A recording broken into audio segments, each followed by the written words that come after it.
Nous allons donc plonger dans l'enseignement du jour. J'ai déjà mis le titre sur les réseaux sociaux. Donc, pour ceux qui sont sur les réseaux sociaux, ont déjà le titre, qui sont sur Facebook, YouTube et autres, ont déjà le titre. Le titre, c'est Fais un pacte avec tes yeux pour fuir la démo sexuelle. Fais un pacte avec tes yeux pour fuir la démo sexuelle. Dans cette fin de temps, quel est le péché numéro un qui touche tout le monde, enfants, jeunes, vieillards, même ceux qui sont plus près de la mort? C'est la démo sexuelle. C'est le plus grand péché. Tout y concourt.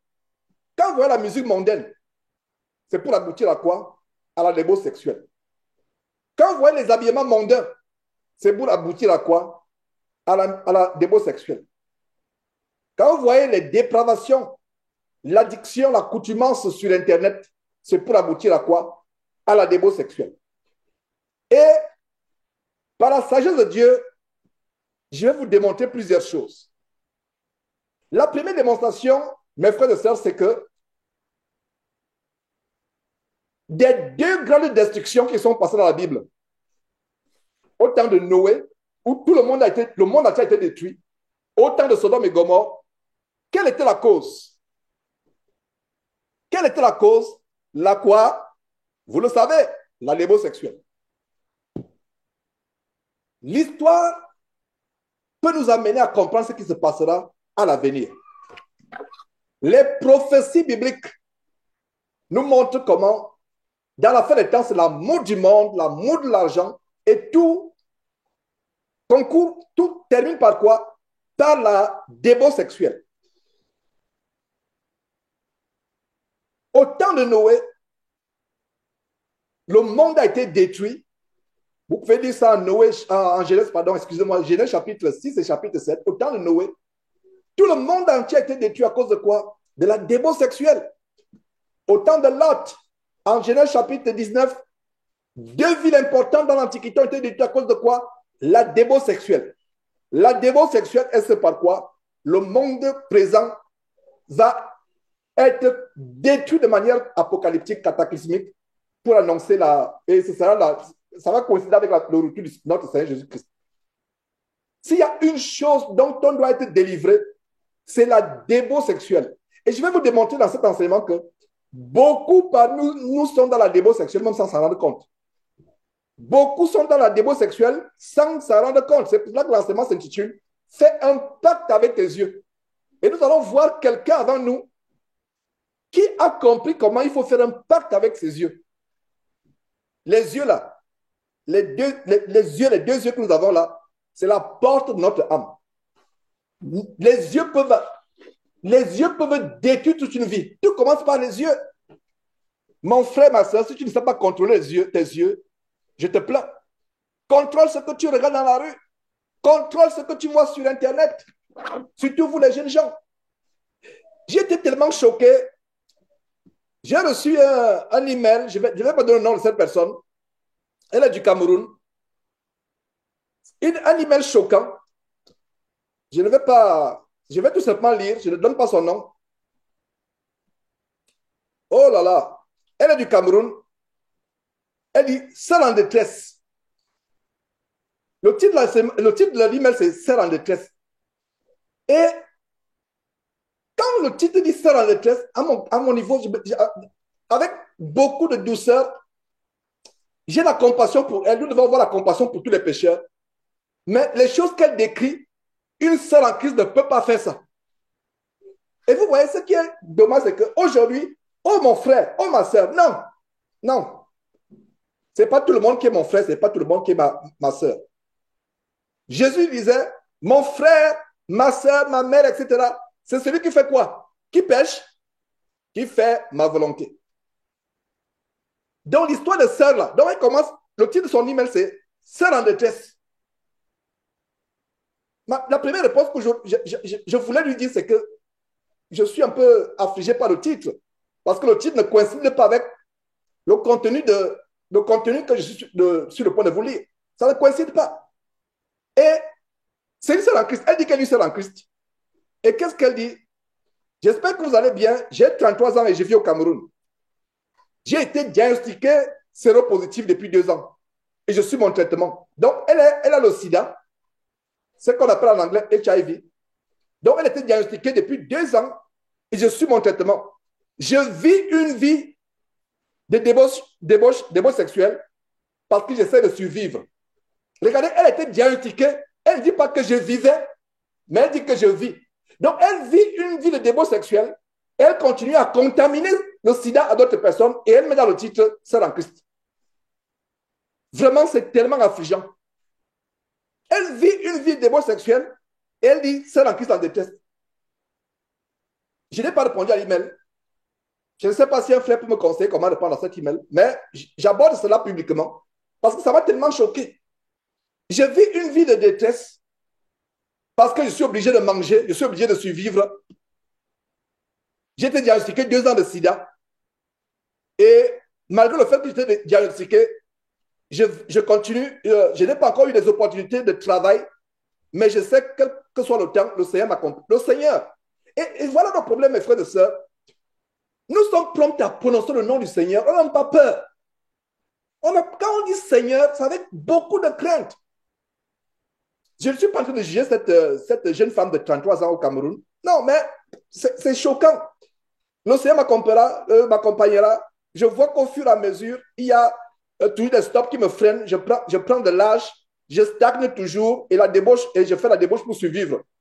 Je veux me balayer du péché, virus, etc. Et voilà son email. Je pense que une conversation avec cette personne serait bien. Et elle n'est pas la seule à écrire cet email. Ça, je vous ai pris un morceau choisi. Ça, c'est un morceau choisi parmi tant d'emails que je reçois. J'en reçois plusieurs. Le problème numéro 1, c'est la débauche sexuelle. Voilà ce qui gangrène toutes les églises. Que ce soit les vraies églises, que ce soit les fausses églises. Mais je vais vous dire une chose. La vraie église du Seigneur Jésus-Christ est exempte de débauche sexuelle. Et c'est vers cette église parfaite que nous tendons. Il y aura des livrets, il y aura des personnes, mais l'ivraie partira seul. Quand dans une assemblée, il y a la crainte de Dieu, l'ivraie partira seul. Donc, regardez cet email qui est tellement choquant. En fait, je ne vois pas de la repentance dans cet email. Je vois tout simplement la vie stagne, il y a la stagnation, rien ne marche, je n'ai pas le travail, je dois survivre. Quand on craint Dieu, même s'il faut mourir de faim, on va mourir de faim que de se prostituer pour vivre. De se prostituer pour vivre. Donc, je pense que si c'est possible, j'aurai une conversation avec cette dame et je serai dur dans mes mots. Comme je suis dur, je peux être compatissant, mais je dis non, on ne va pas à Dieu comme une prostituée. Et quelqu'un qui a eu l'habitude de la prostitution ira toujours à Dieu comme moi par le passé. Je faisais la même chose. On vit dans le péché, mais on va à Dieu comme une prostituée va vers un client. On n'aime pas Dieu, on ne veut pas craindre Dieu, on ne veut pas faire la volonté de Dieu, mais on va à Dieu pour avoir les bienfaits de Dieu, pour profiter de Dieu. En anglais, on dit profiteering. On profite de Dieu. La gloire, tout ce que Dieu peut t'apporter. Les gens utilisent le nom de Dieu. Regardez, par exemple, vendredi, j'étais tellement choqué. Au bord d'un boulevard à Houston, j'ai fait demi-tour pour. J'ai dit non, c'est pas possible. C'est pas possible. J'ai dit non, il faut que je fasse demi-tour. J'ai fait demi-tour, je me suis arrêté. J'ai commenté un poster géant de Joel Osteen. Ils font la publicité de Dieu. Qu'est-ce que dit? Ils ne font pas la publicité de Dieu, ils font la publicité d'eux-mêmes. Et ils profitent de Dieu. Parce que comme les gens savent que dès que tu dis Jésus, tu peux être riche, les gens mettent Jésus. C'est pour ça qu'ils disent souvent aux gens, Dieu ne s'amuse pas avec ceux Dieu ne pardonnera jamais quelqu'un qui prend son nom pour faire le profiteering. pour faire des affaires, pour avoir de l'argent, etc. Laissez le nom de Dieu tranquille dans vos affaires. Alors, j'ai commencé par un constat. Je ne sais pas si vous avez remarqué comme moi que les deux grandes catastrophes qui sont déroulées au temps de Noé, toute la terre a été détruite par l'eau et au temps de Lot, d'Abraham, deux villes importantes de l'Antiquité ont été détruites. Le dénominateur commun, c'est quoi? La démon sexuelle. Le sexe contre nature. La démon sexuelle. Aujourd'hui, les gens vont me dire, mes frères, au temps de Lot, c'était les anges qui ont quitté le ciel pour coucher avec les filles. Et de ces relations, il y a eu des héros qui sont nés des géants, des monstres. C'est pour ça que Dieu a détruit. Tu as raison, frère, ou ça, si tu me dis cela. C'était des relations contre nature. Quelqu'un va me dire, mais au temps de Lot, c'est aussi l'homosexualité. Est-ce que moi, je suis homosexuel? Est-ce que moi, je suis lesbienne? Il y a les homosexuels parmi nous.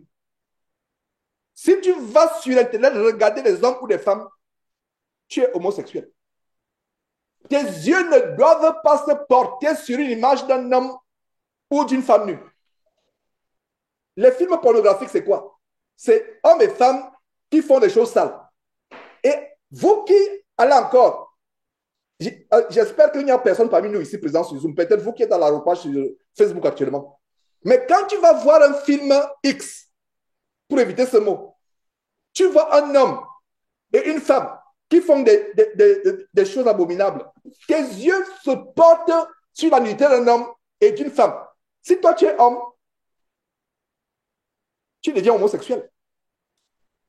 Est-ce que vous comprenez cela, cette révélation? Et autre chose aussi, et c'est une révélation que j'ai donnée, ceux qui font la pornographie ou qui vont voir les films de pornographie, les gens qui font la pornographie ne vivent pas longtemps. C'est le sida, c'est les maladies, ils ne vivent pas longtemps. Parce que Dieu a dit, celui qui commet l'impudicité pêche contre son propre corps. Je vous assure que si vous avez eu une vie de débauche et vous êtes toujours en vie, après 40 ans, rendez grâce à Dieu, peut-être c'est l'occasion pour Dieu veut que tu te repentes. C'est une grâce. Les gens qui vivent dans la prostitution, dans une vie de débauche sexuelle, c'est même chronique, 45 ans, c'est même leur espérance de vie, c'est même, ils ne vont pas dépasser 40 ans. 45 ans même, peut-être ce sera trop. Alors, qu'est-ce qui se passe? Quand vous allez voir un film impudique, qu'ils appellent film pornographique, la plupart de ces stars sont morts. La plupart de ces stars sont mortes. De ces acteurs sont morts. Mais toi, tu ne sais pas qu'ils sont morts. Et s'ils sont morts, en regardant leurs images et en se branlant avec eux, sans t'en rendre compte, tu es en train de faire la nécrophilie. Enfin, oui, la nécrophilie, ça dit que sans t'en rendre compte, tu t'enflammes avec les morts, mais tu ne sais pas. Le fait que tu ne saches pas n'en fait pas moins un acte de nécrophilie. Voilà comment tu es en train de te branler devant ton ordinateur avec un acteur qui est mort. Et les esprits de mort entrent en toi. Je vous assure, mes frères et sœurs, ce qui se passe sur Internet, c'est grave. Ça veut dire que si vous avez un compte Facebook et ce n'est pas indispensable pour l'évangile, quand il dit indispensable, fermez-le. Si vous avez un compte TikTok qui n'est pas... Il faut savoir pourquoi vous l'avez. Les gens vont me dire que je vais rester en contact avec ma famille. En contact avec ta famille, à la limite encore peut-être sur WhatsApp. Et même WhatsApp, je vous en supplie, faites un pacte avec vos yeux. Quand quelqu'un vous envoie un lien WhatsApp, demandez-lui qu'est-ce qui se passe. Demandez à la personne, vous qui êtes dans les groupes familiaux, demandez à la personne, c'est quoi le groupe WhatsApp là, c'est quoi? C'est quoi l'image WhatsApp? C'est quoi? Demandez à la personne. Il y a une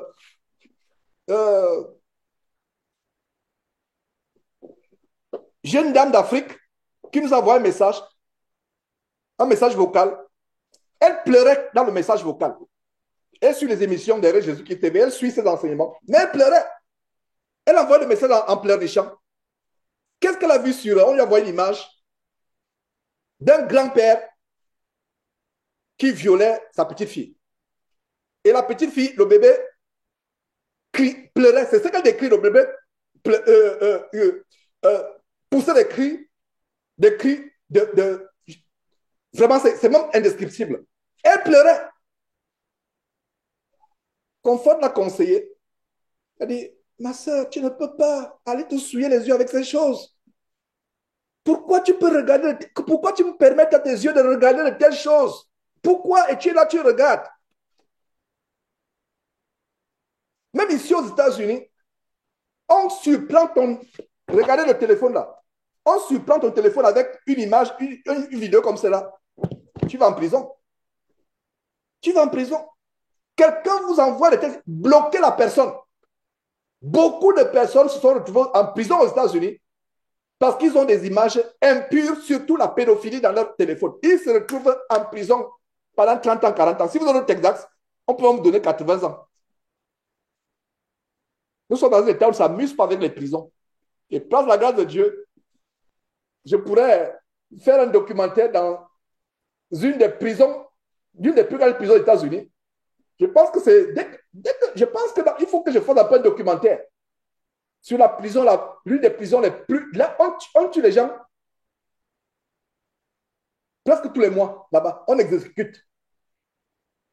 C'est à 1 heure de là où nous habitons, Huntsville, la prison centrale. Je pense qu'il faut faire un documentaire dans cette prison un peu pour visiter un peu la prison, vous montrer que c'est possible, surtout les jeunes gens, que ce soit les jeunes gens ici aux États-Unis, que ce soit les jeunes gens en Afrique, pour voir les conséquences d'une vie de péché.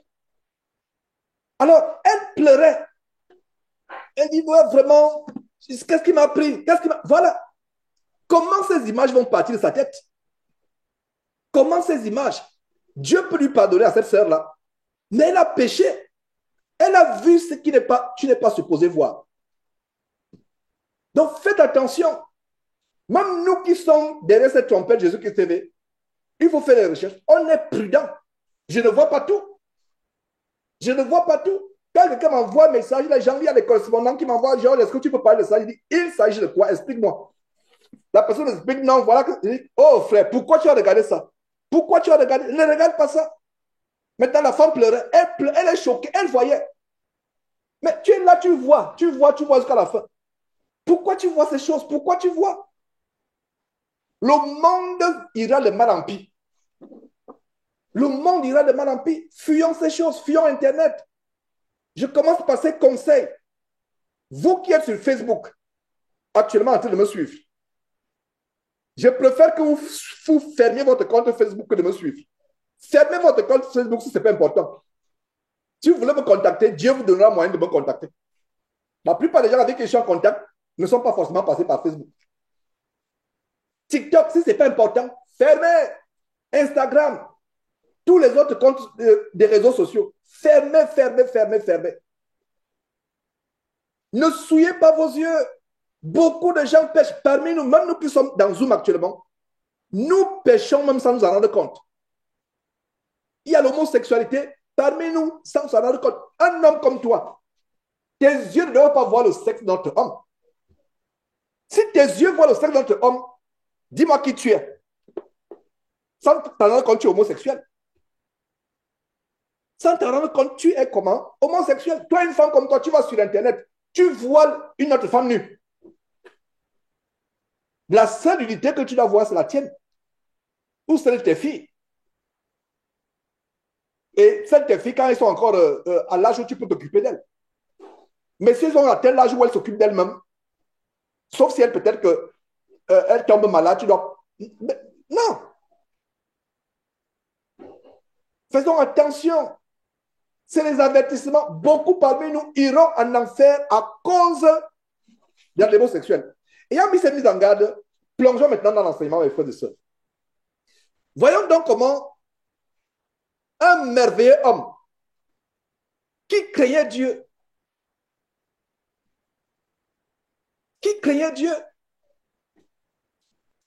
Job. Et avant d'aller dans Job, ce qu'il a fait, comment il a fait un pacte avec ses yeux, je vais faire une autre révélation que vous connaissez déjà, mais pour beaucoup, ce n'est pas une révélation. Le tout premier péché de l'humanité a commencé par quoi? Le tout premier péché de l'humanité a commencé par quoi? Comment? Y, E, oui, les yeux. Le tout premier. Mes frères et sœurs. Allons voir cela dans Genèse chapitre 3, verset 6. Genèse chapitre 3, verset 6. Le tout premier péché de l'humanité a commencé par les yeux. C'est pour cela qu'il faut faire attention avec les yeux. Parents, vous qui laissez les tablettes, qui laissez les enfants avec les tablettes, l'enfant a 5 ans, tu laisses une tablette, tu ne sais même pas ce qui... Oh, parce que je suis tellement pris. Je suis pris par le travail, je suis pris par le ménage. Pour calmer l'enfant, je lui laisse avec une tablette. Une publicité bizarre sort ou une vidéo bizarre. L'enfant est là. 5 ans, 4 ans, il est en train de voir les choses, tu ne sais pas. Tu as contribué, ma soeur, mon frère, tu as contribué. Oh, vraiment, je vous assure que le sujet d'aujourd'hui, c'est un sujet. En fait, à un moment, c'est comme s'il y a le désespoir. C'est comme s'il n'y a même plus, cette génération, il n'y a même plus rien à faire. Mais tant qu'il y a la parole de Dieu, il y a espoir. Ne nous décourageons pas. Alors, Genèse chapitre 3, verset 6. La femme vit que l'herbe était bon. Regardez, le diable, lisez le contexte, comment le diable l'a séduit, représenté par le serpent. La femme vit. Qu'est-ce qui a commencé? Elle a vu. Tout commence par la convoitise des yeux. Et nous allons voir quelques exemples. Des hommes qui ont péché à cause de la vue. On va voir l'exemple de David. David qui cette année-là n'est pas là en guerre. Il est resté. Et c'est la loisiveté. Jeunes gens, tu n'as rien à faire à longueur de journée, tu es oisif. À cause de l'oisiveté, tu vas sur Internet commencer à voir les choses bizarres. Et tu pêches. La femme vit que l'herbe était bon à manger. Genèse chapitre 3, verset 6. Et agréable à la vue. Et qu'il était précieux pour ouvrir l'intelligence. Elle en prit son fruit en mangeant. Et elle en donna à son mari qui était auprès d'elle et il en mangea. Avant de manger, ça veut dire de consommer le péché. Parce que manger, c'est une image de la consommation du péché. Ça veut dire de ce qui était interdit par Dieu. Alors, qu'est-ce qui s'est passé? La femme a vu. Si la femme n'avait pas vu, elle pouvait même voir, mais ne pas être éblouie. Parce que ça commence par voir. Jeunes gens, je vous rappelle ce que tu as enseigné, la théorie des 2 regards. Vous ne péchez pas avec le premier regard. Vous êtes dans la rue, dans un supermarché, ton regard tombe sur une femme qui a une mise de prostituée, qui est presque nue. Ton visage, ton regard, ton premier regard, tu n'as pas péché. Quand tu regardes, détourne ta tête, change de route. Mais si tu regardes, tu détournes le regard et tu reviens encore, deuxième regard, tu pêches le deuxième regard. Ou alors tu regardes et tu restes. C'est là où tu as péché. Regardez très brièvement par erreur, tes yeux tombent sur une chose impudique, même sur Internet, parce que de plus en plus, les jeunes gens, même pas les jeunes gens, tout le monde, Internet est indispensable.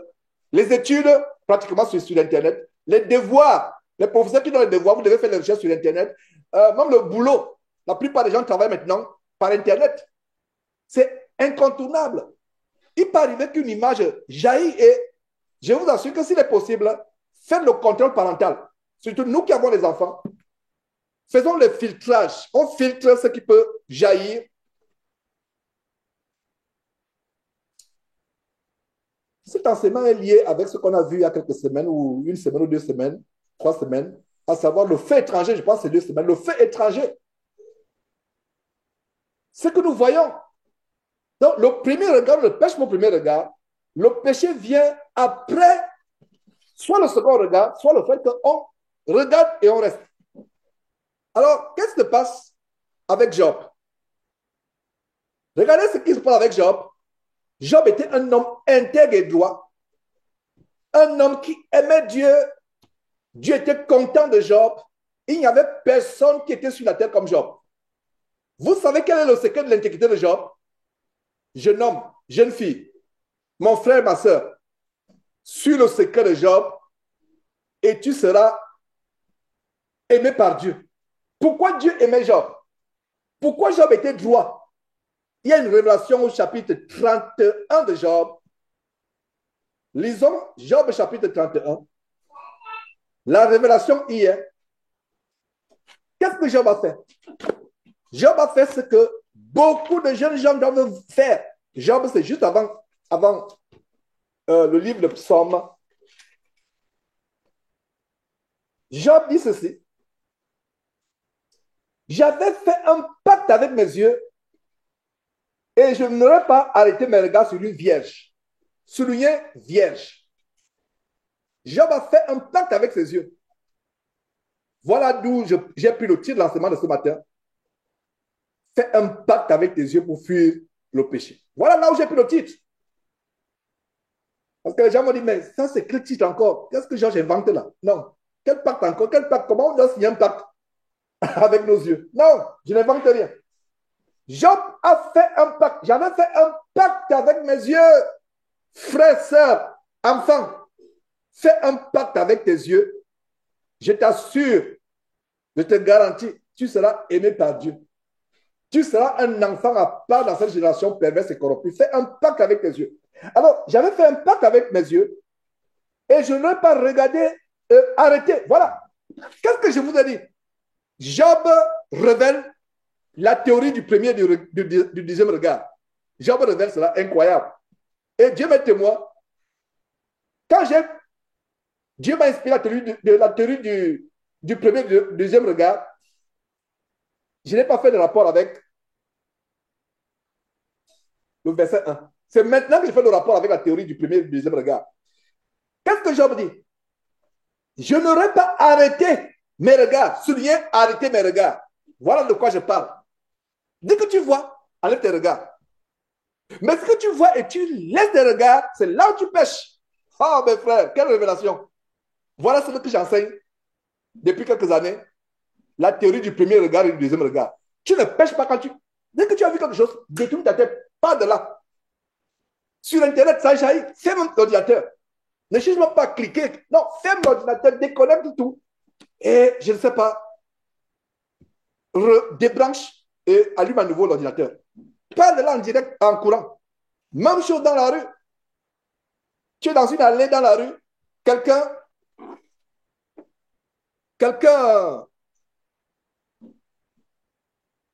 un instant.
Voilà, mes frères. Excusez cette interruption. OK. Donc, en lisant le verset 1, je n'avais pas fait de rapport avec le fait que dans le verset 1, il y a un détail. Et le détail, c'est quoi? Je n'aurais pas arrêté mes regards sur une vierge. Arrêter le regard sur une vierge.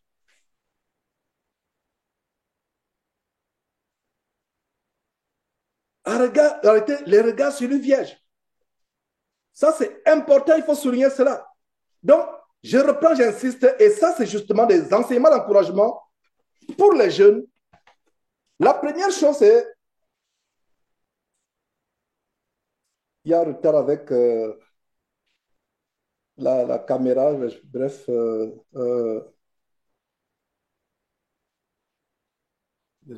Voilà, c'est bon, c'est quoi. OK. Donc, je n'aurais pas arrêté mes regards sur une vierge.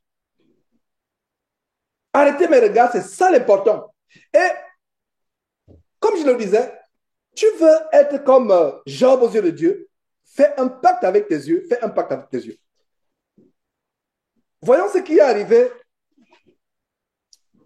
à la fille de Jacob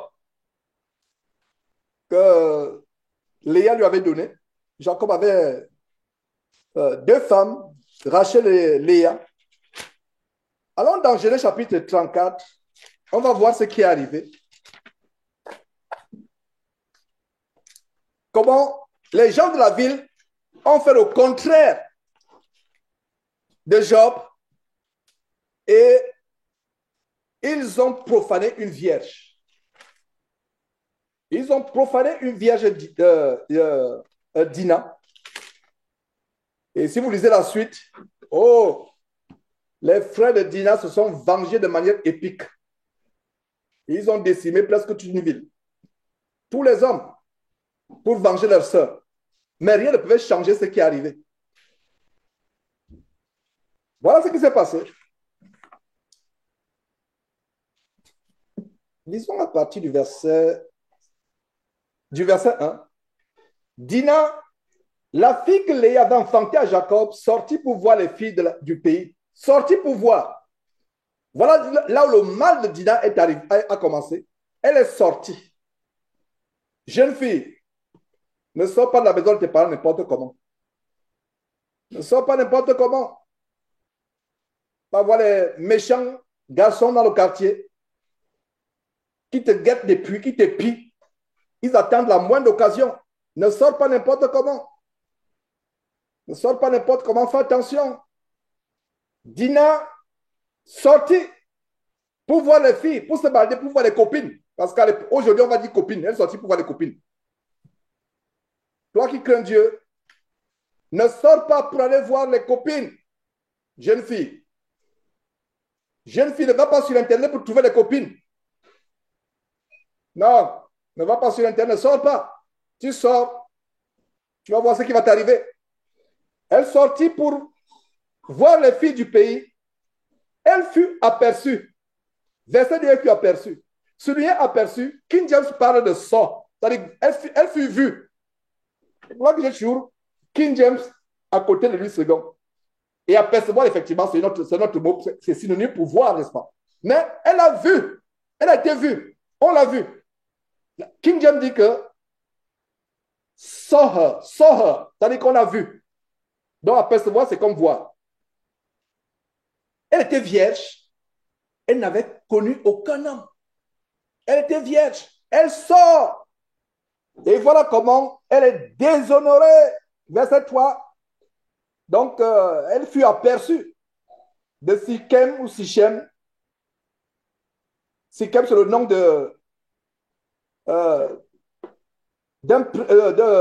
d'une autorité dans le coin. Fils de Hamor, prince du pays. C'était un prince du pays. Il l'enleva. Le kidnapping. Voilà comment elle fut kidnappée. Elle fut déshonorée. Il enleva, coucha avec elle et la déshonora. Déshonora.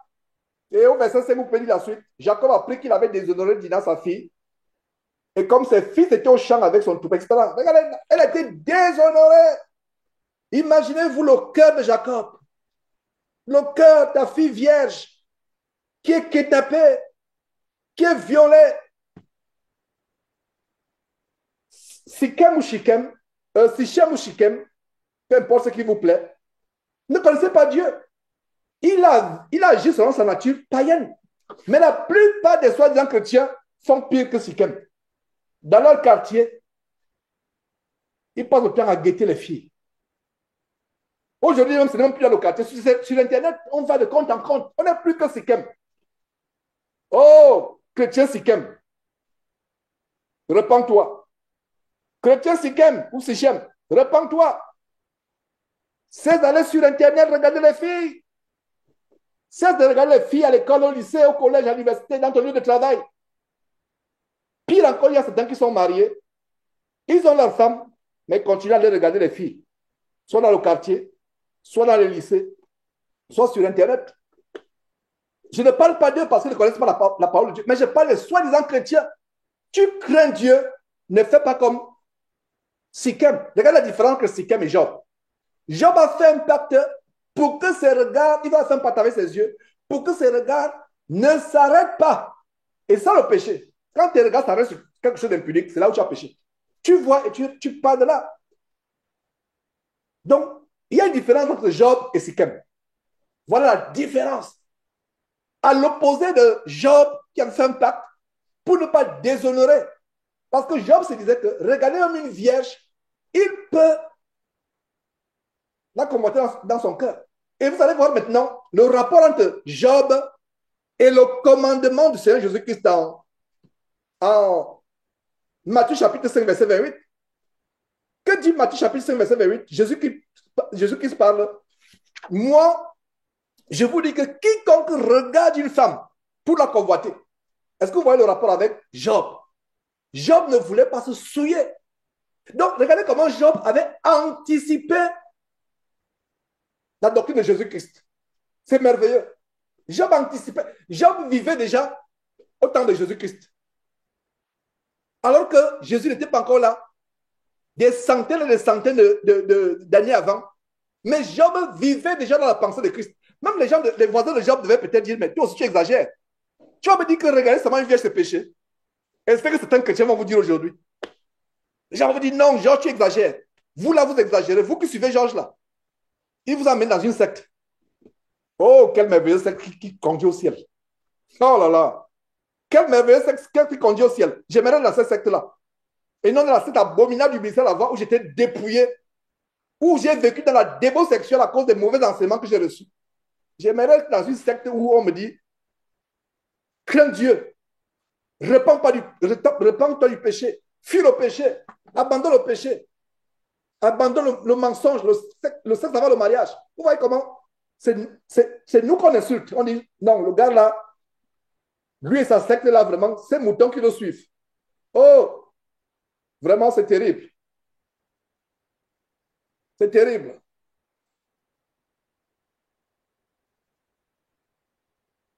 C'est terrible. Waouh, qui vois-je? Emmanuel et Nadia. Je suis tellement ému de vous voir que je fais une pause. Je sors un peu de ce matin encore, on se demandait de vos nouvelles, etc.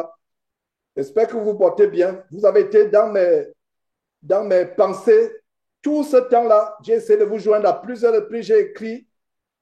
Je ne sais pas, Confort ce matin, ou c'est hier ou ce matin, me demandait est-ce que tu as une nouvelle d'Emmanuel et Nadia. Je lui ai dit, je n'ai pas de leurs nouvelles. Et je suis content de vous voir. Et peut-être que vous allez prendre la parole après pour dire un peu ce qui se passe. Qu'est-ce qui vous est arrivé tout ce temps-là? Vous étiez dans mes prières. Je retiens mes larmes. Je retiens mes larmes parce que ce que vous avez traversé est insoutenable. Aucun homme ne peut. Ce que vous avez traversé. Donc, je suis tellement dans la joie de vous voir. Ça, il m'arrive rarement d'interrompre l'enseignement. Parce que quand j'enseigne, je ne sais pas, je n'ai pas le contrôle sur qui est là, qui n'est pas là. Mais mes yeux, quand je regarde, je vois que, voilà, je dis, je ne connais pas ces gens. Qui sont-ils? Après, je vois Emmanuel Delors, je dis, ah, tiens. Donc, voilà, Dieu soit loué de ce que vous êtes là. Et on aimerait savoir, beaucoup de frères pleuraient avec vous, vous soutenez la prière.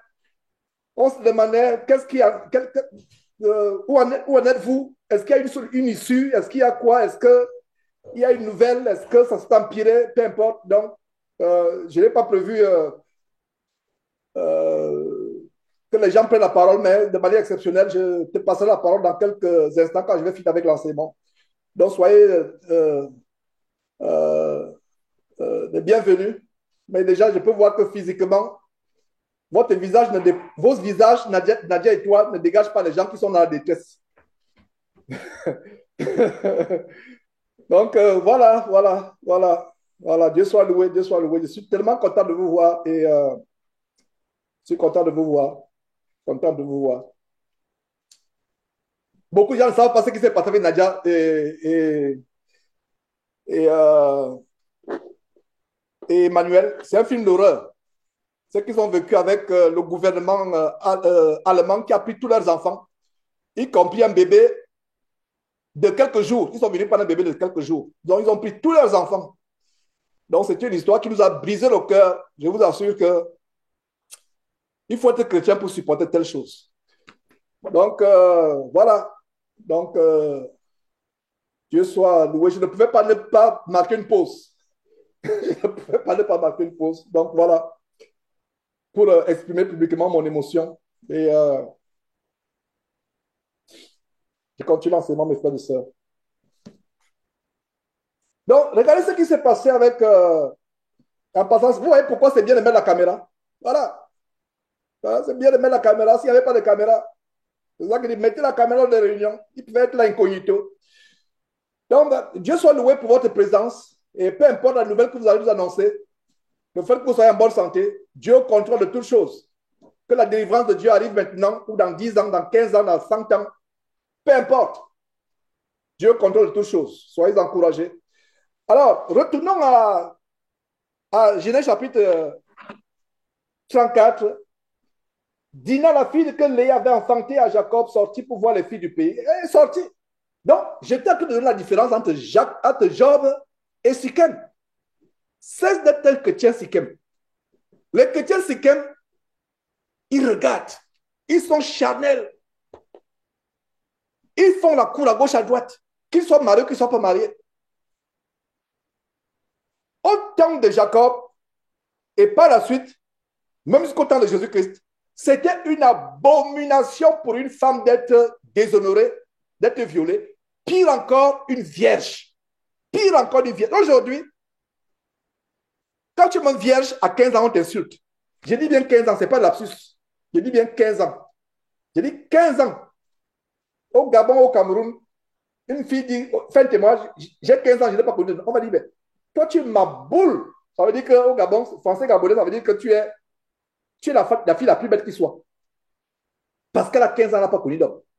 Vous allez voir ce que c'était une fille vierge qui est dans la maison de son père et qui connaît un homme. Ouvrons une parenthèse à Deutéronome chapitre 22. Vous allez voir la sévérité de ce qu'était une fille vierge. Elle était punie de mort. Une fille qui était déviergée était punie de mort. Ça veut dire que si Dieu appliquait le commandement de Deutéronome 22, les églises n'auront plus de jeunes filles. Les églises n'auront plus de jeunes filles. Les jeunes filles seraient mortes. On ne trouverait plus. Si Dieu appliquait, si Dieu frappait dans toutes les églises soi-disant chrétiennes, les filles, parce qu'elles ont été déviergées, on n'aurait plus, les frères qui veulent se marier n'auront plus de jeunes. Toutes les jeunes filles seraient mortes. C'est pour vous dire quoi? Nous vivons des temps difficiles. Regardez ce qui se passe en Deutéronome. Et si tu as été déviergé avant de connaître ton mari, détends-toi, sœur, comprends que là où le péché a abondé, la grâce a surabondé. Mais l'idéal, c'est que, jeune fille, ton mari soit ton premier et ton dernier homme. C'est l'idéal. Vous, enfants qui me suivez, jeunes filles qui me suivez, y compris mes filles qui me suivent actuellement avec moi, y compris vos filles qui m'écoutez, écoutez très bien ce que dit Georges. C'est la volonté de Dieu que si tu te maries, le premier mari et le dernier, c'est ton mari. Ne faites pas comme les aînés comme les mamans qui n'avaient pas de parents chrétiens, qui ne connaissaient pas ces choses. Soyez une génération à part. Cessez de chercher les copines. Regardez ce qui s'est passé avec Dina. À cause du fait qu'elle voulait aller visiter, voir les copines au quartier, dans la région, elle a péché. Alors, voyons rapidement Deutéronome chapitre 22. Voyons ce qui arrivait. La loi était sévère. On va lire à partir du verset 15 jusqu'au verset 20. Regardez ce qui arrivait au temps de Deutéronome quand une fille était déviergée, étant encore dans la maison de son père. C'était terrible. On la tuait. Si Dieu appliquait, c'est pour ça que rendez grâce à Dieu pour la grâce en Jésus-Christ. Mais n'abusons pas de cette grâce. Il y a des chrétiens qui, surtout l'évangile de l'hyper-grâce, une fois sauvé, sauvé pour toujours. Oh, Christ nous a sauvés, nous sommes libres. Jeune fille, tu n'es pas libre d'aller à gauche à droite avec les copains. Tu n'es pas libre. Jeune homme, tu n'es pas libre de faire n'importe quoi avec ton corps, avec tes yeux. Tu n'es pas libre. Alors, qu'est-ce que nous voyons? Deutéronome chapitre 22, verset 15. Alors, le père, lisons tout le contexte à partir du verset 13. C'est le contexte où quelqu'un a pris une femme en mariage et s'est rendu compte que la femme n'est pas vierge. Et vous savez quoi? Les pays musulmans appliquent encore cela. Les pays musulmans appliquent cela. J'ai été au Sénégal pendant environ 2 ans, en 92, 91, 92. Je crois 92 à partir de 92, si je ne me trompe pas. C'est une infamie pour une famille qui a donné sa fille en mariage et ils ont la tradition de salir le pain. J'espère que vous comprenez, les aînés comprennent. Je ne vais pas entrer dans le détail. Ils ont la tradition de salir le pain. Si le jour du mariage, le soir, là, le pain n'est pas sale, oh là là là là là là, la fille est bannie de la famille. La fille est bannie. C'est une honte pour les parents. Et vous voyez, les musulmans et les juifs sont descendants d'Abraham. Ils ont les mêmes... Vous voyez comment, chez les musulmans, la femme qui va en mariage, si le drap n'est pas sale, c'est une honte pour la famille. C'est une honte pour la famille. Alors, qu'est-ce qui se passe? Mettons ça dans le contexte. Verset 13, je suis à Deutéronome chapitre 22, verset 13. Si un homme qui a pris une femme est allé vers elle, éprouve ensuite de l'aversion pour sa personne, c'est-à-dire que l'aversion, il ne l'aime plus, son cœur n'y est plus pour elle. Verset 14, s'il lui impute des choses criminelles et porte atteinte à sa réputation en disant, j'ai pris cette femme, je ne me suis pas approché d'elle et je ne l'ai pas trouvée vierge. Incroyable. C'est ce qui se passe aujourd'hui. Combien d'hommes aujourd'hui peuvent épouser une femme vierge? Elle n'existe pas. Il faut que parmi nous, dans cette communauté que nous formons, que nous fassions l'exception. Que nos enfants, filles, vous m'écoutez, faites ce challenge. J'aime parler directement aux enfants, comme je fais souvent aux miens. Les miens m'écoutent, je leur parle tous les jours. Ils sont fatigués de m'entendre parler. Je parle tous les jours. Parlez tous les jours à vos enfants. Parlez tous les jours. Jeunes filles, vous qui m'écoutez, suivez notez. Vous qui avez des petits journaux, etc., notez ce verset. Dites que, Georges, peu importe ce que vous allez mettre, certains vont mettre tonton, mais si vous mettez Georges, c'est bon. Tonton, c'est pas grave, je ne vous en voudrais pas. Mettez tout ce que vous voulez mettre devant mon nom. Dites qu'il nous a donné ce verset aujourd'hui, ce chapitre aujourd'hui. Excusez-moi. Mettez bien le dimanche, le 9 juin 2024. Mettez l'heure qu'il est à Houston. Je vais dire au Texas, puisque nous ne sommes pas exactement à Houston. Au Texas, mettez 11h21. Il est 11h21. Notez cela. Notez, notez. Je vous donne le temps de noter. Je me pose. Notez. Je vous donne le temps de noter. Notez ce chapitre. Je vous donne 3 minutes. Prenez quelque chose pour écrire, pour noter ce chapitre. Je vous donne 3 minutes. Notez. C'est pour ça qu'il faut toujours venir avec les notes. Voilà. Alors, pendant que vous notez, notez que c'est Deutéronome et mettez challenge. Je dois obéir à ce commandement jusqu'à ma mort. Obéir à ce commandement. Parce qu'une femme qui commet le sexe avant le mariage, Dieu la voit. Parce que regardez, je vous ai toujours dit ceci. Quand vous lisez l'Ancien Testament, recensez les commandements qui sont punis de mort. Nous, en Christ, on ne punit pas de mort. Mais si vous recensez un commandement qui est puni de mort, ça veut dire qu'aux yeux de Dieu, vous êtes coupable de mort, mais par Jésus, vous avez eu la grâce. Donc, toutes les femmes qui sont présentes, qui n'ont pas connu leur mari étant vierge, ne vous... Ça, c'est le passé. Je ne m'aide pas à amener les blessures. Ça, c'est le passé. Votre passé, Dieu vous a pardonné. C'est comme si cela ne s'est jamais passé. Vous êtes purs aux yeux de Dieu. Vous êtes devenus des vierges. Dieu vous voit comme des vierges. Si du moins vous restez dans la sainteté. Est-ce que vous comprenez ça en Christ? Donc, détendez-vous. Nous vivons une génération terrible. C'est pour ça qu'il faut une nouvelle catégorie de chrétiens. Ça, c'est ma détermination derrière ce ministère. Il faut qu'il y ait une nouvelle génération de chrétiens et de chrétiennes. Alors, notez, jeunes gens, que mon challenge, il semble que sur Facebook, il y a des challenges. Challenge de celui qui va vider, euh, euh, qui va manger 100 hamburgers en 2 heures de temps. Challenge de celui qui va vider un solo. Challenge, ça, c'est le challenge bête. Voilà le vrai challenge. Je vais. La malédiction de Deutéronome chapitre 22 ne s'appliquera pas à moi. La mort. Une femme qui se déshonorait, une fille, jeune femme qui se déshonorait, qui connaissait un homme avant de se marier, était coupable de mort.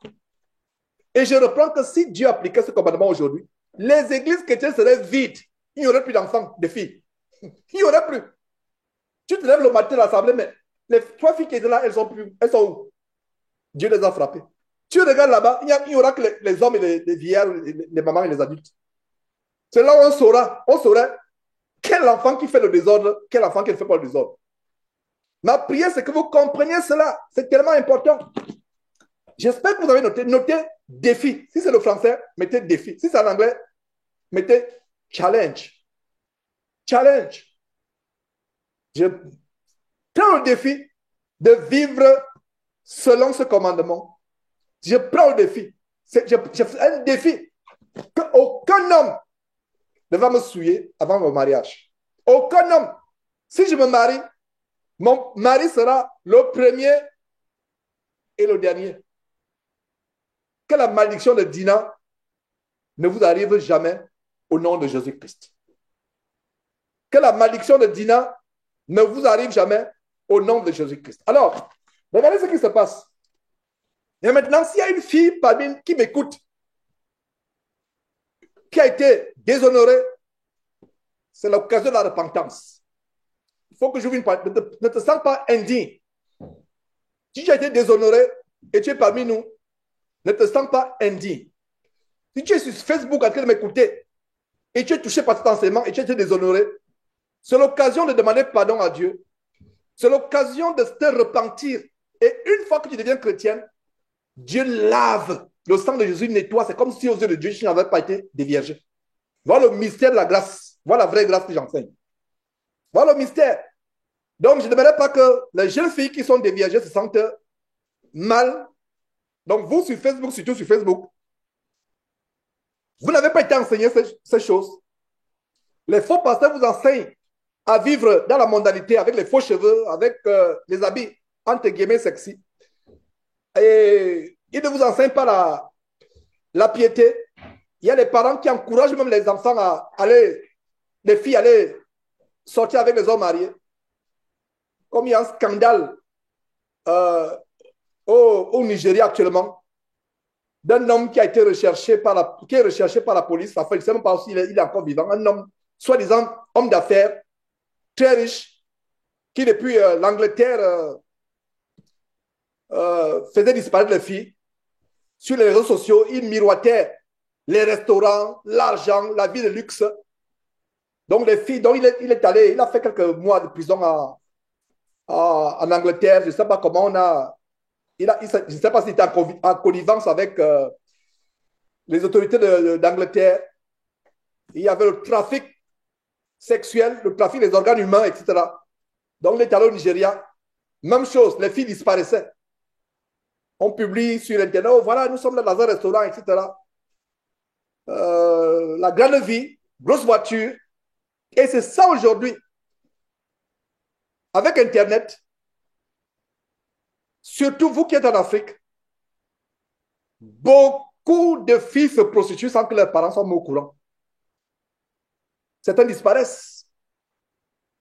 D'autres sont entraînés par les mauvaises copines. Allons en Europe, traversons par le Tchad, traversons par la Mauritanie, allons à pied en Europe, allons à l'aventure, allons nous prostituer, des réseaux de prostitution. Voilà l'histoire qui défraie le Nigeria aujourd'hui. Un véritable scandale. Ce monsieur tuait fille après fille, fille après fille. Il tuait. Aujourd'hui, on retrouve le cadavre, il n'y a pas de tête, il n'y a pas de bras, il n'y a pas ceci, il n'y a pas d'organes.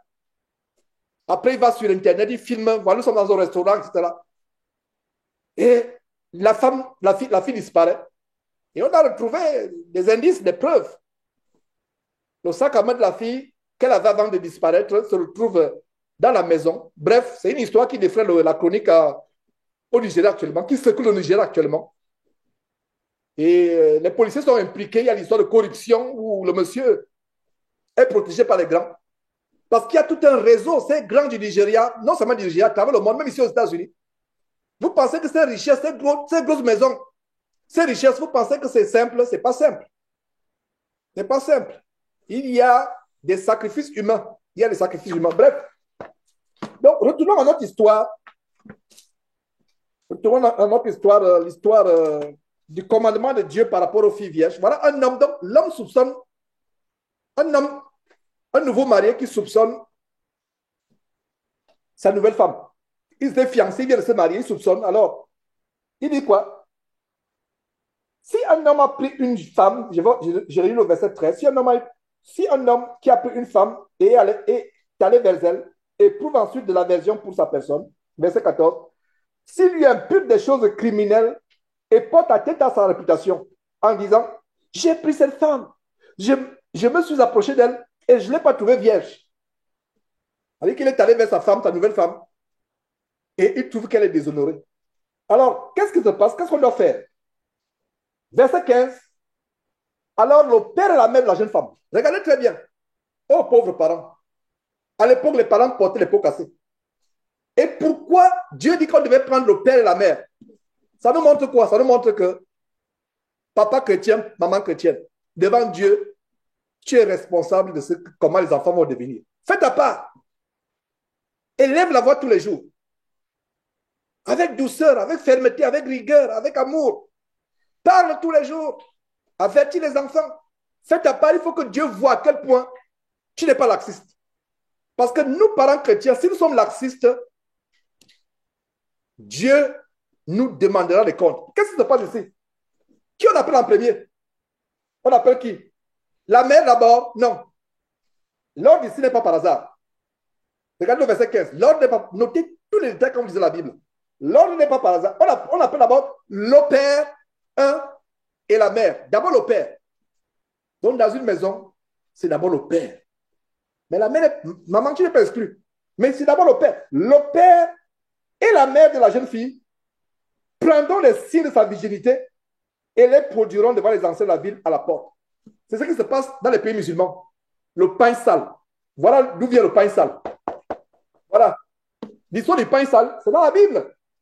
Donc les musulmans, les pays musulmans comme au Sénégal, ou en Tunisie, en Algérie, Maroc, ou en Arabie Saoudite, voilà d'où ça vient. Le jour du mariage, on doit présenter aux parents le pain sale. Si le pain n'est pas sale, oh là là, les parents vont commencer à pleurer. Il y a des pays où on va lapider la fille. On va la lapider, on va la tuer. Au moment où je vous parle. Les pays intégristes là, en Afghanistan, etc. Dans les villages, peut-être pas dans les villes, on va lapider la fille, on va la tuer. Au Pakistan, dans les villages, on va tuer la fille. Les parents, la mère va pleurer, la mère aura honte. Elle sera la risée de tout le village. Ce n'est pas comme nous ici, tu es dans un quartier à Paris, tu es dans ton immeuble, ta fille a des... Who cares? Comme on dit, comme les Américains disent. C'est le problème de qui? Who cares? Personne, ce n'est le problème de personne. Mais dans les villages musulmans, comme autant de Moïse, c'est un sérieux problème. Alors, le père et la mère feront quoi? Le père et la mère de la jeune fille prendront les signes de sa virginité et les produiront devant les anciens de la ville. Verset 16. Le père de la jeune fille dira aux anciens, j'ai donné ma fille pour femme à cet homme. Et il l'a prise en aversion, c'est-à-dire qu'il ne l'aime plus. Il lui impute des choses criminelles, c'est-à-dire qu'il l'accuse, en disant, je n'ai pas trouvé ta fille vierge.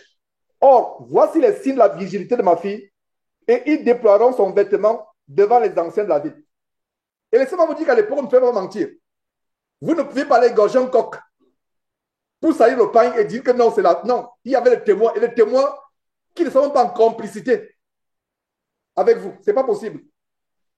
Il s'assurait que dès que le pain sort, ce n'est pas le sang du coq, ce n'est pas le sang du cabri.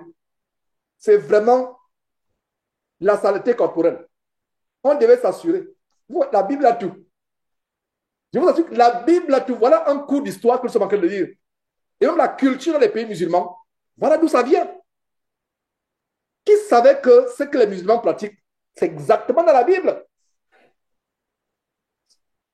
Et même les chrétiens, nous, on n'a pas agité les pains aujourd'hui, mais le pain qu'on agite, c'est devant Dieu, la pureté du cœur. Dieu sait, parce que rien n'est caché aux yeux de Dieu.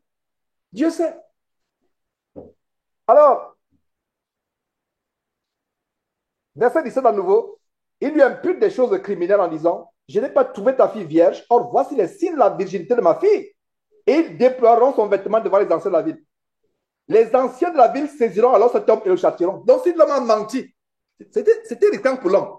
Si l'homme ment, on va le châtier. On va le châtier. Et parce qu'il a porté atteinte à la réputation d'une vierge en Israël. Vous voyez, tu accuses une vierge qu'elle n'est pas vierge et tu mens. On te châtie. Vous voyez comment la virginité est très grande aux yeux de Dieu. Une fille vierge qui est déshonorée, on l'insulte, on l'accuse faussement d'être déviergée alors qu'elle n'est pas déviergée. L'homme il devait être châtié parce qu'il a porté atteinte à la réputation.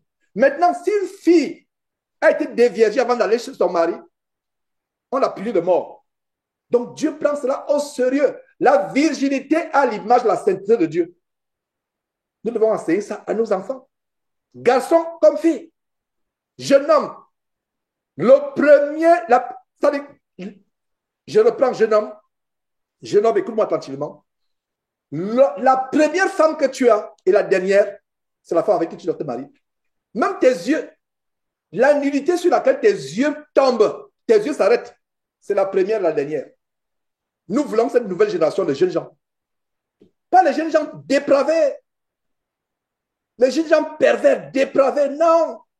Aujourd'hui, il y a une génération de gens dépravés. Ne sois pas ces jeunes dépravés, ces jeunes impudiques, débauchés. Sois un jeune à part dans cette génération. Sois un jeune à part. Rares sont ces jeunes. Oh, heureux es-tu, maman, papa, si tu as un jeune homme qui craint Dieu, qui est comme Joseph, qui est comme Job. Béni sois-tu, maman ou papa, si tu as un jeune homme qui dit que moi, tant que je ne suis pas marié, mes regards ne diront pas sur Internet ou au quartier, regardez les filles. Et continuons l'histoire. Et on lui impute des choses criminelles en disant, je n'ai pas trouvé ta fille vierge, voici le signe de la virginité de ma fille. Voilà, j'avais déjà lu verset 18. Les anciens de la ville saisiront alors cet homme et le châtiront. Pourquoi verset 19? Parce qu'il a porté atteinte à la réputation d'une vierge en Israël et ils le condamneront à une amende de 100 cycles d'argent qu'ils donneront au père de la jeune fille. Elle restera sa femme.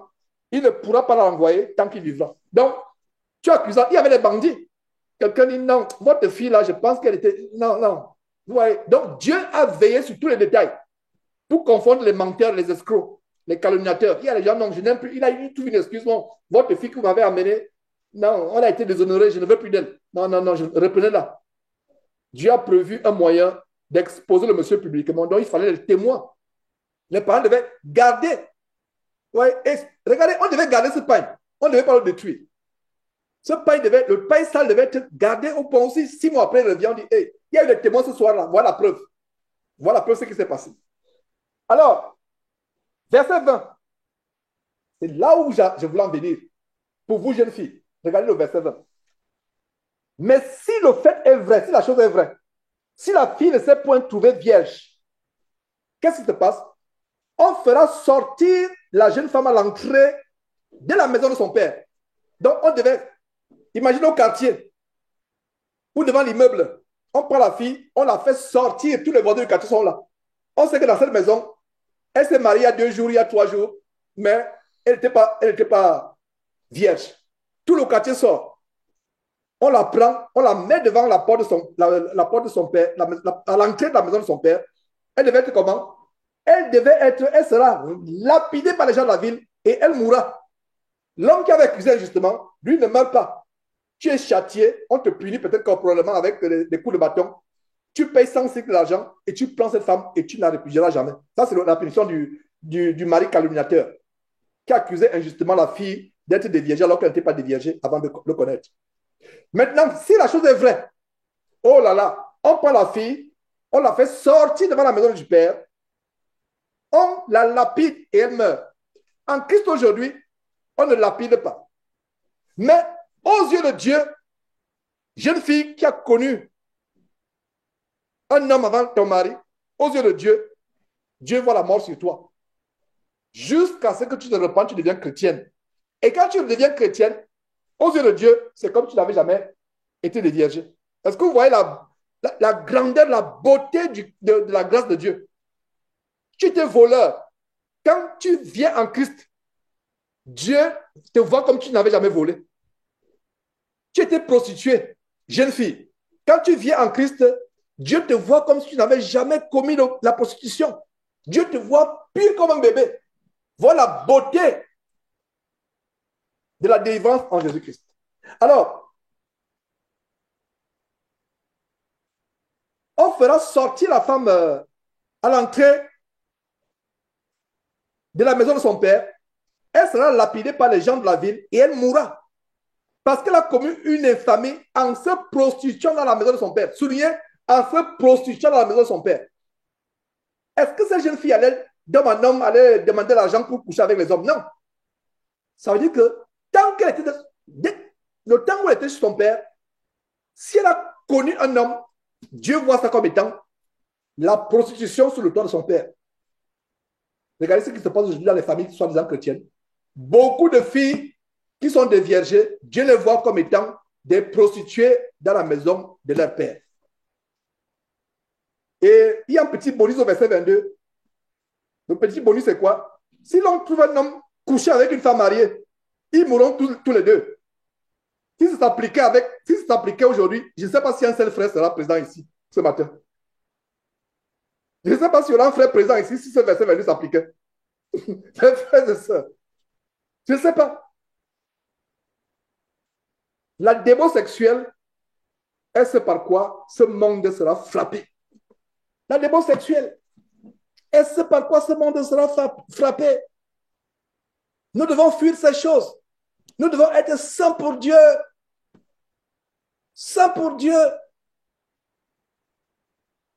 Donc, l'histoire de mettre, de mettre un frein à tes yeux, fais un pacte. Dis à mes yeux, vous n'allez pas voir n'importe quoi. Jeune homme, ta main que tu utilises pour te masturber, dis à cette main, tu ne vas plus suer mon corps. Je l'ai toujours dit. Il y a des jeunes gens qui ont en horreur les homosexuels. Ils ne peuvent pas supporter un homosexuel. Mais qu'est-ce qu'il a démontré? Toi qui utilises ton corps pour te donner du plaisir, toi homme. Homme et homme, c'est quoi? C'est l'homosexualité. Toi, tu es un homme. Tu utilises ton propre corps pour te procurer du plaisir. Devant Dieu, tu n'es pas différent des homosexuels qui portent qui ont les faux seins, les fausses fesses, qui vont bouger ces faux seins et ces fausses fesses à New York dans les gay parades. Tu n'es pas différent d'eux. Aux yeux de Dieu, tu es la même chose. Parce que toi, un jeune homme, tu utilises ton corps pour te procurer du plaisir. Ce qui est la masturbation. Même chose pour les femmes, jeunes filles. Tu deviens une lesbienne parce que tu utilises ton corps pour te procurer du plaisir avec ton corps. Toi, jeune fille, tu utilises ton corps de jeune fille. Donc, fille plus fille, lesbienne. Jeune homme, tu utilises ton corps, toi, jeune homme, homme plus ton corps d'homme, tu es homosexuel. Comme on disait en mathématiques, CQFD, c'est ce qu'il fallait démontrer. Je viens de faire la démonstration. Et aucun frère ne peut douter. C'est vrai. C'est pour ça que Dieu a en horreur la démon sexuelle. Terminons par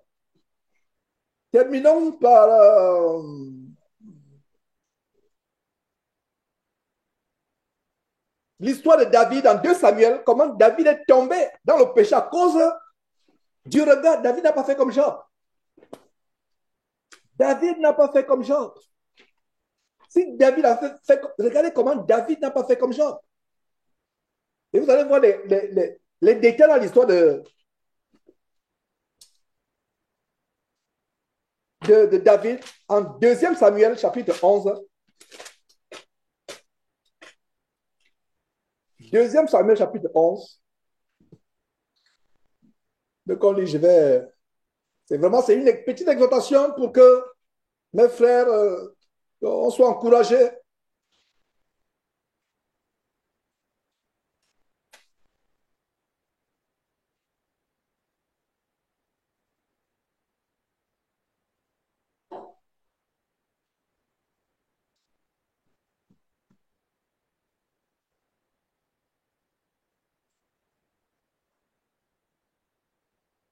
J'espère que vous y êtes. Je vais lire à partir du verset 1. L'année suivante, au temps où les rois se mettaient en campagne, c'est les campagnes de guerre. Quand vous voyez campagne ici, c'est la guerre. Les rois. L'année suivante, au temps où les rois se mettaient en campagne, David était un combattant, un guerrier, un soldat lui-même. Et David allait en guerre. Et à l'époque, ce n'est pas comme aujourd'hui. Les Joe Biden, les Donald Trump, les gens du Congrès, ils envoient les enfants des autres mourir en guerre et eux-mêmes ils sont là. Parce qu'ici aux États-Unis, c'est les enfants des autres qui vont mourir. J'ai entendu l'histoire comment le prince, il y a un prince là-bas en Europe, le prince d'Angleterre, je ne sais pas si c'est William ou Harry, je ne sais même pas comment il s'appelle exactement. On l'envoie en guerre. Et quand tu envoies en guerre, étant en guerre là-bas, il a tué les gardes-corps en guerre. Est-ce logique? Tu vas en guerre, mais tu es en guerre, tu as les gardes-corps. Je ne comprends pas. Les autres soldats n'ont pas les gardes-corps en guerre, mais toi, tu as les gardes-corps. Je reviens sur les rails, je ferme la parenthèse rapidement. Donc, ce n'est pas comme aujourd'hui où les gens ne vont pas en guerre. Et quand ils vont en guerre, tu es en guerre, tu as les gardes-corps en guerre. On ne te voit jamais sur le terrain. C'est les enfants des autres qui sont à la canon. Terrible. Mais à l'époque de David et autres, les rois allaient en guerre. Et même dans l'histoire de l'Europe, ou dans l'histoire en Afrique, il y a l'histoire, je ne sais pas si vous avez lu l'histoire de Shaka Zulu en Afrique du Sud, il était un vaillant guerrier. Il allait en guerre. Donc, dans que ce soit en Europe, en Afrique, que ce soit dans les temps bibliques, les rois allaient en guerre. Mais aujourd'hui, ce n'est plus le cas. Ils envoient les enfants des autres en guerre. Alors, David devait être en guerre, comme les autres rois. Mais cette année, il n'est pas là en guerre. Il envoie qui plutôt? Il envoie Joab avec ses serviteurs et tout Israël pour détruire les fils d'Ammon et pour assiéger Rabat. Mais David resta à Jérusalem. Donc, il envoie les autres. Cette année-là, où je vais en venir? L'oisiveté entraîne le péché. Parce qu'en guerre, il est actif. Quand tu es en guerre, tu as le temps de penser, de regarder les femmes. Parce que tu es actif, tu travailles, tu dois. Chaque jour, tu peux mourir. Tu es en guerre. Et nous aussi, en Christ Jésus, quand un jeune chrétien me dit, oh frère, Georges, je suis tombé encore dans le péché. Je suis tombé dans la fornication, j'avais oublié la masturbation, je suis encore tombé. Il dit, frère, pourquoi tu es tombé? Est-ce que tu lis ta Bible? Comment tu passes tes journées? Ah, je ne fais rien de mes journées. Je suis sur Internet, sur les réseaux sociaux. Je suis sur TikTok. Je suis sur Discord. Je suis sur Reddit. Je passe le temps à longueur. Je dis, ah, ok, tu vois, tu fais exactement comme David. David était oisif. Il ne faisait rien. Tout le monde part en guerre, lui reste. Et quand tu es oisif, si tu n'as rien à faire, jeune homme, tu es au chômage, tu n'as pas le travail. Ton travail, c'est de lire la Bible et de chercher le travail. Donc, quand tu es au chômage, jeune homme, écoute-moi très bien, tu as deux boulots. Quand tu es au chômage, ton premier boulot, c'est quoi? Lire la Bible abondamment. Et ton deuxième boulot, c'est envoie les dossiers, envoie les résumés. Non, résumé, c'est en anglais. En français, on dit CV. Envoie les CV.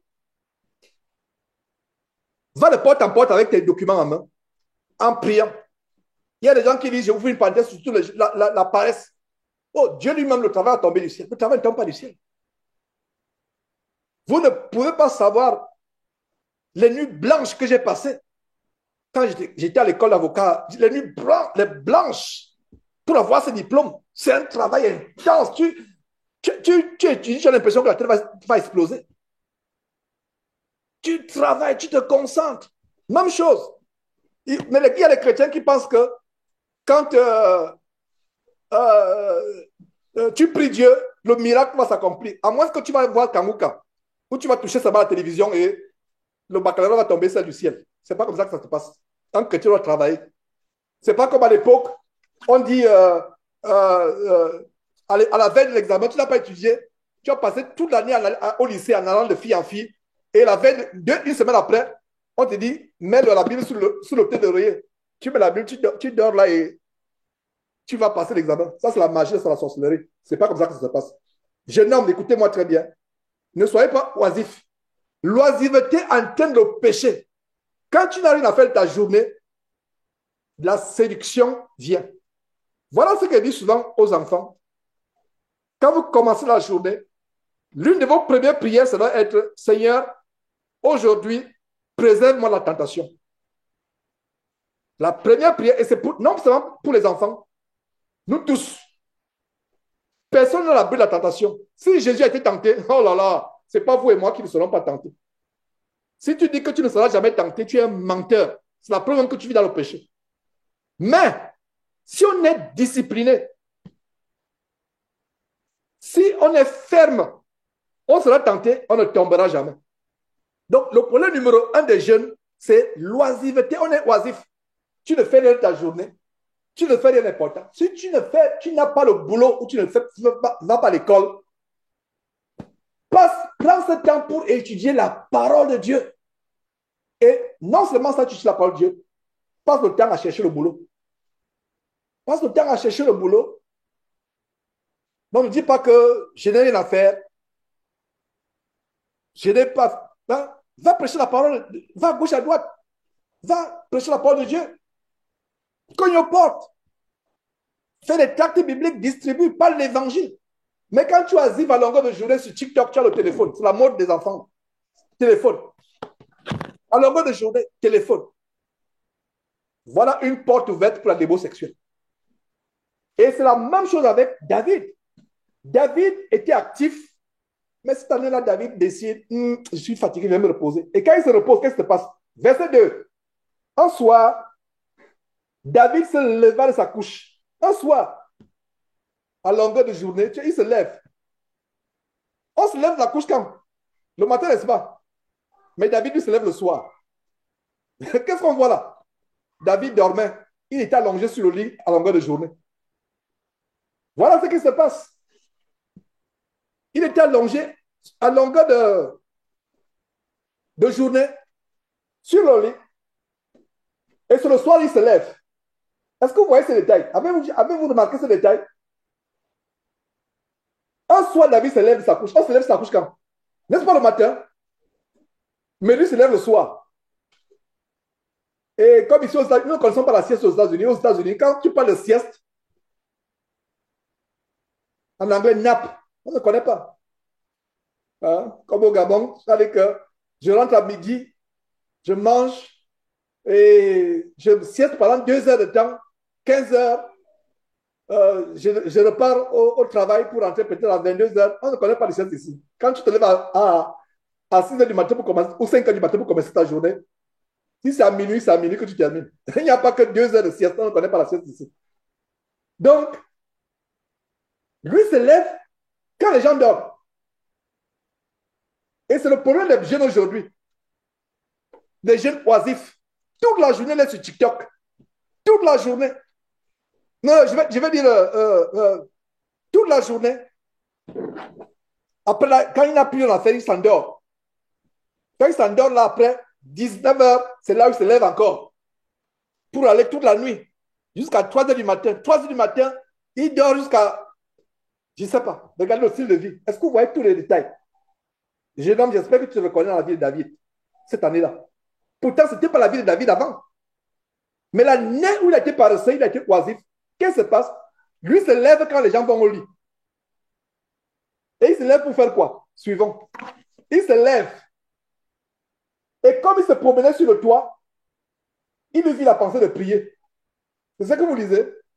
Non, c'est pas ça qui est là. Il se promenait sur le toit de la maison royale. Il l'a perçu. Une fois encore, une fois encore, King James parle de saw. C'est-à-dire qu'il a vu. Saw. Ouais, le regard. Il n'a pas fait comme Job. Il n'a pas fait le pacte avec les dieux. Il a perçu de là une femme qui se baignait. Oh, frère, que feras-tu si tu es au balcon de ton immeuble et la voisine est en bas là-bas? Elle prend son bain dans la cour arrière. Tu crains Dieu, tu fuis de là. Tu pars de là en courant. Tu ne regardes pas. Tu enlèves le regard. Tu reviens encore. Dès que tu reviens, tu as péché. C'est là où il y a le péché. Pars de là en courant. C'est pour ça que la Bible dit fuyez, fuyez, fuyez l'impudicité, fuyez, fuyez. Pas de là en courant. Commence à prendre l'autorité sur Satan. Satan, je te vends au nom de Jésus-Christ. Tu ne vas pas me tenter au nom de Jésus-Christ. Tu passes là en courant. Il a vu une. Et regardez comment la tentation était bien. La fille, les détails de la fille, elle était très belle de figure et elle se baignait. Et si vous lisez la suite, c'était l'adultère. Et non seulement l'adultère, le mari légitime a été assassiné par David. Voilà ce que l'oisiveté fait, non seulement l'oisiveté, le regard. S'il l'avait vu, il est parti de là, il part, il rentre. Il était là, il se lève le soir. Après une journée d'oisiveté, de paresse, il a passé le temps sur le lit en train de dormir. Le soir, il se lève. Il sort, il se balade sur la toiture. Il n'a même pas le temps de prier. Et qu'est-ce qu'il aperçoit? Depuis la toiture, au bas, une jeune femme, il a dit une femme, pas jeune, femme, mais elle était jeune, on peut euh, euh, conclure, mais ici, il a dit une femme qui se baignait et qui était très belle de figure. Et vous lisez la suite. Il a enceinté cette femme, et plus tard, en passant, cette femme va donner naissance au successeur de David Salomon. C'est une histoire intéressante. Donc, voilà quelques conseils que j'avais par rapport aux jeunes. C'est des choses que j'enseigne depuis des années et je vais continuer à enseigner. Alors, quelles leçons pouvons-nous tirer en conclusion? La leçon que nous devons tirer, c'est que, jeune homme, jeune fille, ton regard, contrôle. Ne regarde pas n'importe quoi. Je conclue avec ce que j'ai dit en introduction. Si tu as les réseaux, tu as les comptes TikTok, WhatsApp, peu importe, Discord, etc., Reddit, Stitch, Twitch, peu importe, Telegram, elle est parce que tu as un but précis pour la gloire de Dieu et répandre l'évangile. Mais si tu n'as pas ce but, je t'encourage devant Dieu, ferme ses comptes, un à un. Ferme ses comptes, un à un, ferme-les. Et ma prière, c'est qu'il y ait une nouvelle génération de chrétiens qui soient intègres, intègres, intègres. Et qu'on vive comme au temps du Seigneur Jésus-Christ, où les chrétiens du premier siècle étaient vraiment, ils persévéraient dans ces choses, jour après jour, persévérant dans la sainteté. Donc, jeune fille, vous avez reçu beaucoup d'exhortations par rapport à l'histoire de Dina. Et soyez encouragés. Qu'on ne se moque pas de vous à l'école. Si une camarade de classe, une copine se moque de vous parce que vous habillez décemment, ce n'est pas une bonne relation. Fuyez cela. Fuyez cette relation. Si vous restez à côté de cette fille, de cette soi-disant copine, c'est que vous aimez cette compagnie, c'est que vous n'êtes pas converti. Fuyez, fuyez, fuyez. Ne recherchez pas les amis sur Internet. Demandez à Dieu d'amener vers vous des gens qui craignent Dieu comme vous. Si tu vas voir une copine, d'abord, même dans le Seigneur, il n'y a pas de copine dans le Seigneur. Dans le Seigneur, nous avons les frères et sœurs en Christ. Voilà nos amis. Voilà les gens avec qui nous tenons. Et voilà comment nous nous efforçons de lever les enfants. Mais vous savez ce qui arrive. Tu peux tout faire. L'enfant, si l'enfant décide de ne pas le savoir, il ne va pas le savoir. Mais si la grâce de Dieu, Dieu voit tes efforts. Parce que bien de fois, Dieu doit voir nos efforts. Dieu doit voir le temps que nous mettons à prier pour nos enfants. Dieu doit voir le temps que nous devons parler tous les jours. Toute occasion, c'est l'occasion de parler. Ayez des réunions tous les jours ou presque tous les jours avec les enfants. Ayez les réunions. Parce que si vous êtes un père, vous êtes une mère et vous avez des enfants, c'est une église. Et les réunions tous les jours avec les enfants, tous les jours. C'est ce que moi j'ai résolu de faire avec les enfants. Tous les jours, ayons une réunion tous les jours. Même si c'est 10 minutes. Quand c'est long, c'est mieux. 1 heure, c'est bon. 2 heures. Mais même si c'est 5 minutes, même si c'est 30 minutes, tu observes quelque chose. Tu réunis la famille, tu réunis les enfants, tu leur parles avec amour. Tu es rigoureux quand il faut être rigoureux. Tu es strict quand il faut être strict. Mais ça doit être accompagné de l'amour.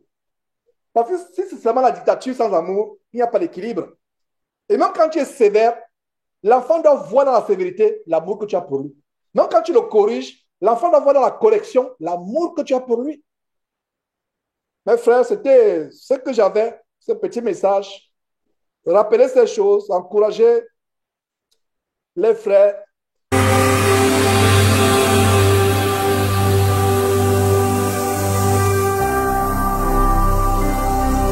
Jésus-Christ TV, vous connaîtrez la vérité et la vérité vous affranchira.